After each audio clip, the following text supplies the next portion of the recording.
Pagdami ng ahas pagong o Chinese soft-shell turtle, perwisyo raw sa ilang mangingisda sa San Juan, La Union. Narito ang report. Nagiging problema ng ilang mangingisda sa San Juan, La Union ang pagdami ng Chinese soft-shell turtle o mas kilala sa tawag na ahas pagong. Dati raw marami pang nakukuhang isda sa Baroro River si Mang Mario ng barangay Nagsabaran. Pero kumonti na raw ang mga isda dahil kinakain ng mga ahas pagong. Mabalin siguro adati agan anak dagita ma'am. Apay bawasit damo ay adati daktul kat tunuan kat adati bawasit pa yung data. Kadati awan dagita.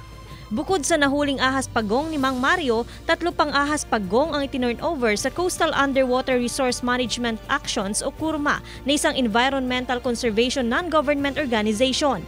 So ito kasi ay invasive species, hindi siya taga dito sa atin. So nangyayari, very destructive sila. Kasi for one, wala silang predator. And then aggressive sila, pinapatay nila yung ating local species, our plant and our wildlife species. Hindi gaya sa local turtles, mas malambot ang shell, mahabang leeg na kasing haba ng kanyang shell, at meron ding mahabang nguso ang ahas pagong na kalimitang nakikita sa palayan, ilog, sapa at iba pang tubig tabang. Nangangagat din ito. So napakalaking problem ito even in other areas in the country like sa Pampanga. This is a big problem now kasi yung fish industry naapektuhan nila eh. Kasi kinakain talaga nila lahat. Kaya bukod sa conservation ng mga ahas pagong, nag-iisip daw ng paraan ng CURMA kung paano makokontrol ang pagdami nito. Joan Punsoy, One North Central Luzon.